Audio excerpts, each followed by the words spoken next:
بسم اللہ الرحمن الرحیم۔ ملفوظات حضرت مسیح موعود 27 دسمبر 1907 بمقام قادیان دارالامان۔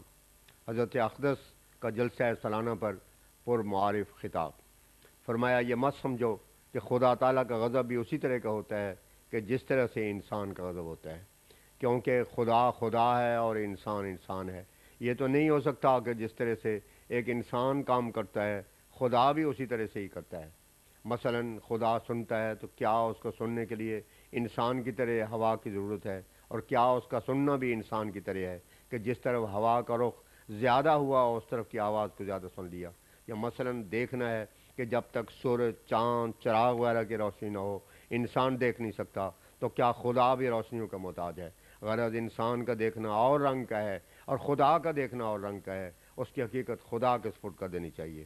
آریہ وغیرہ جو اعتراض کرتے ہیں کہ قرآن مجید میں خدا تعالیٰ کو غضبناک کہا گیا ہے، یہ ان کی سری غلطی ہے۔ ان کو چاہیے تھا کہ قرآن مجید کی دوسری جگہوں پر بھی نظر کرتے، وہاں تو صاف طور پر لکھا ہے عذاب اصیب بہ من شاء و رحمتی وسعت کل شیء، الاعراف آیت 157۔ خدا کی رحمت تو کل چیزوں کے شامل حال ہے، مگر ان کو دقت ہے تو یہ ہے کہ خدا کی رحمت کے تو وہ قائل ہی نہیں۔ ان کے مذہبی اصول کے موجب اگر کوئی شخص بسد مشکل مکتی حاصل کر بھی لے تو آخر پھر وہاں سے نکل نہیں پڑے گا۔ غرض خوب یاد رکھو کہ خدا تعالیٰ کے کلام پر کوئی اعتراض نہیں ہو سکتا۔ جیسے خدا ہر ایک عیب سے پاک ہے، ویسے اس کا کلام بھی ہر ایک قسم کی غلطی سے پاک ہوتا ہے۔ اور یہ جو فرمایا غیر المغضوب علیہم، تو اس سے یہ مراد ہے کہ یہود ایک قوم تھی جو تورات کو مانتی تھی۔ انہوں نے حضرت عیسیٰ کی بہت تکذیب کی تھی اور بڑی شوخی کے ساتھ ان سے پیش آئے تھے، یہاں تک کہ کئی بار ان کے قتل کا ارادہ بھی انہوں نے کیا تھا۔ اور یہ قاعدہ کی بات ہے کہ جب کوئی شخص کسی فن کو کمال تک پہنچا دیتا ہے تو پھر وہ بڑا نامی گرامی اور مشہور ہو جاتا ہے، اور جب کبھی اس فن کا ذکر شروع ہوتا ہے تو پھر اسی کا نام لیا جاتا ہے۔ مثلا دنیا میں ہزاروں پہلوان ہوئے ہیں اور اس وقت بھی موجود ہیں، مگر رستم کا ذکر خاص طور پر کیا جاتا ہے، بلکہ اگر کسی کو پہلوانی کا خطاب بھی دیا جاتا ہے تو اسے بھی رستم ہند وغیرہ کر کے پکارا جاتا ہے۔ یہی حال یہود کا ہے، کوئی نبی نہیں گزرا جس سے انہوں نے شوخی نہیں کی، اور حضرت عیسیٰ علیہ السلام کی تو انہوں نے یہاں تک مخالفت کی کہ صلیب پر چڑھانے سے بھی دریغ نہیں کیا، اور ان کے مقابلے پر ہر ایک شرارت سے کام لیا۔ ہاں اگر یہ سوال پیدا ہو کہ یہود نے تو انبیاء کے مقابلے پر شوخیاں اور شرارتیں کی تھیں، مگر اب تو سلسلہ نبوت ختم ہو چکا ہے، اس لیے غیر المغضوب علیہم مغضوب علیہم والی دعا کی کوئی ضرورت نہ تھی۔ اس کا جواب یہ ہے کہ چونکہ اللہ تعالیٰ جانتا تھا کہ آخری زمانے میں مسیح موعود نازل ہوگا اور مسلمان لوگ اس کی تکذیب کر کے یہود خصلت ہو جائیں گے اور طرح طرح کی بدکاریوں اور قسم قسم کی شوخیوں اور شرارتوں میں ترقی کر جائیں گے، اس لیے غیر المغضوب علیہم والی دعا سکھائی گئی کہ اے مسلمانوں، پنجگانہ نمازوں کی ہر ایک رکن میں دعا مانگتے رہو کہ یا الہی ہمیں ان کی راہ سے بچائے رکھیو جن پر تیرا غضب اسی دنیا میں نازل ہوا تھا، اور جن کو تیرے مسیح موعود کے مخالفت کرنے کے سبب سے طرح طرح کی آفات عرضی و سماوی کا ذائقہ چکھنا پڑا تھا۔ سوچ جاننا چاہیے کہ یہی وہ زمانہ ہے جس کی طرف آیت غیر مغضوب علیہم اشارہ کرتی ہے۔ وہی خدا کا سچا مسیح ہے جو اس وقت تمہارے درمیان بول رہا ہے۔ یاد رکھو کہ اللہ تعالیٰ 25 برس سے صبر کرتا رہا ہے، ان لوگوں نے کوئی دقیقہ میری مخالفت کا اٹھا نہیں رکھا، ہر طرح سے شوخیاں کی گئیں، طرح طرح کے الزام ہم پر لگائے گئے، اور ان شوخیوں اور شرارتوں میں پوری سرگرمی سے کام لیا گیا۔ ہر پہلو سے میرے فنا اور معدوم کرنے کے لیے زور لگائے گئے، اور ہمارے لیے طرح طرح کے کفر نامے تیار کیے گئے، اور نصارہ اور یہود سے بھی بدتر ہمیں سمجھا گیا، حالانکہ ہم کلمہ طیبہ لا الہ الا اللہ محمد الرسول اللہ پر دل و جان سے یقین رکھتے تھے، قرآن مجید کو خدا تعالیٰ کی سچی اور کامل کتاب سمجھتے تھے، اور سچے دل سے اسے خاتم الکتب جانتے تھے، اور حضرت صلی اللہ علیہ وسلم کو سچے دل سے خاتم النبیین سمجھتے تھے۔ وہی نمازیں تھیں، وہی قبلہ تھا، اسی طرح سے ماہ رمضان کے روزے رکھتے تھے، حج اور زکوٰۃ میں بھی کوئی فرق نہ تھا۔ پھر معلوم نہیں وہ کون سے وجوہات تھے جن کے سبب سے ہمیں یہود اور نصارہ سے بھی بدتر ٹھہرایا گیا، اور دن رات ہمیں گالیاں دینا موجب ثواب سمجھا گیا۔ آخر شراوت بھی تو کوئی چیز ہے، اس طرح کا طریق تو وہی لوگ اختیار کرتے ہیں کہ جن کے ایمان مسلوب اور دل سیاہ ہو جاتے ہیں۔ غرض چونکہ خدا جانتا تھا کہ ایک وقت آئے گا جبکہ مسلمان یہود سیرت ہو جائیں گے، اس لیے غیر مغضوب علیہم والی دعا سکھا دی، اور پھر فرمایا والضالین، یعنی نہ ہی ان لوگوں کی راہ پر چلانا جنہوں نے تیری سچی اور سیدھے راہ سے منہ موڑ لیا، اور یہ عیسائیوں کی طرف اشارہ ہے جن کو اللہ تعالیٰ کی طرف سے انجیل کے ذریعے سے یہ تعلیم ملی تھی کہ خدا کو ایک اور واحد لا شریک مانو، مگر انہوں نے اس تعلیم کو چھوڑ دیا اور ایک عورت کے بیٹے کو خدا بنا لیا۔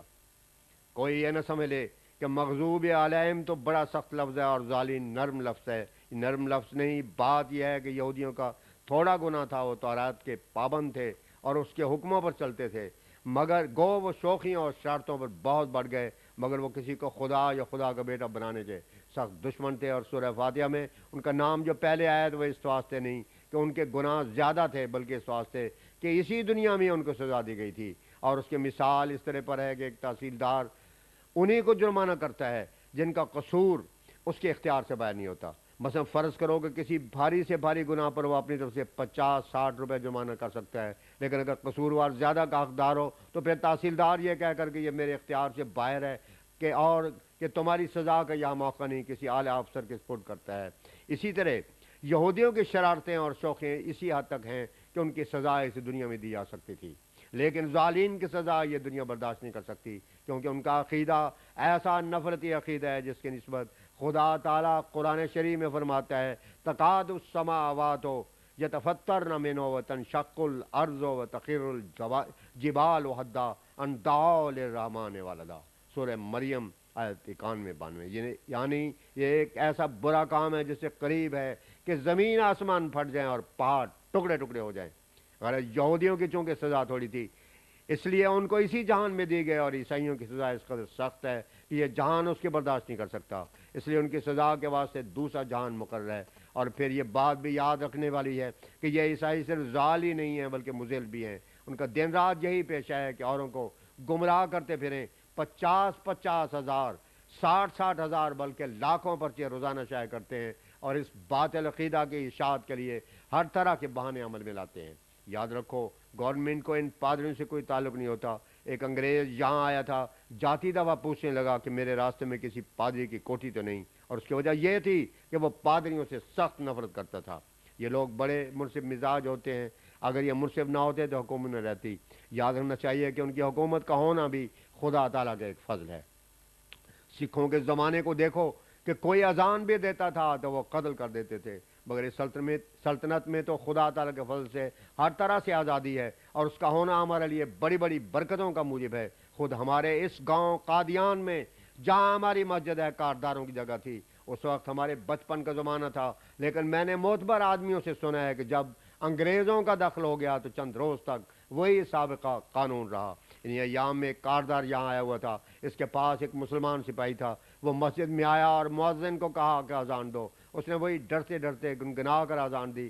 سپاہی نے کہا کیا تم اس طرح سے ہی بانگ دیا کرتے ہو؟ مؤذن نے کہا ہاں اسی طرح دیتے ہیں۔ سپاہی نے کہا نہیں، کوٹھے پر چڑھ کر اونچی آواز سے اذان دو اور جس قدر زور سے ممکن ہو سکتا ہے بانگ دو۔ وہ ڈرا، آخر اس نے سپاہی کے کہنے پر زور سے بانگ دی۔ اس پر ہندو اکٹھے ہو گئے اور ملا کو پکڑ لیا۔ وہ بیچارہ بہت ڈرا اور گھبرایا کہ کاردار مجھے پھانسی دے دے گا۔ سپاہی نے کہا کہ میں تیرے ساتھ ہوں۔ آخر وہ اس کو پکڑ کر کاردار کے پاس لے گیا اور کہا کہ مہاراج اس نے ہم کو برشت کر دیا ہے۔ کاردار تو جانتا تھا کہ اب سلطنت تبدیل ہو گئی ہے اور اب وہ سکہ شاہی نہیں رہی، اس لیے ذرا دبی زبان سے پوچھا کہ تو نے اونچی آواز سے کیوں بانگ دی؟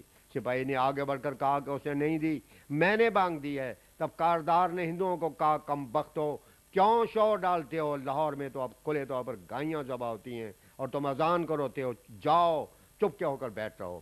ایسے بٹالے کا واقعہ ہے کہ ایک سید وہیں کا رہنے والا باہر سے دروازے پر آیا، وہاں گائیوں کا ہجوم تھا، اسے تلوار کے نوک سے مویشیوں کو زر ہٹایا۔ ایک گائے کے چمڑے کو خفیف سی خراش پہنچ گئی تھی، اس پر اس بیچارے کو پکڑ لیا گیا اور اس امر پر زور دیا گیا کہ اس کو قتل کر دیا جاوے۔ آخر بڑی سوارش کے بعد جان سے تو بچ گیا لیکن اس کا ہاتھ ضرور کاٹا گیا۔ ایسے ہی ایک گائے کے مقدمے میں ایک دفعہ 5000 غریب مسلمان قتل کیے گئے۔ اب دیکھو کہ اس حکومت کا وجود ایک مبارک وجود ہے یا نہیں۔ ایک حدیث میں آیا ہے کہ تمہارا حاکم بد ہو تو وہ بد نہیں، اصل میں تم ہی بد ہو۔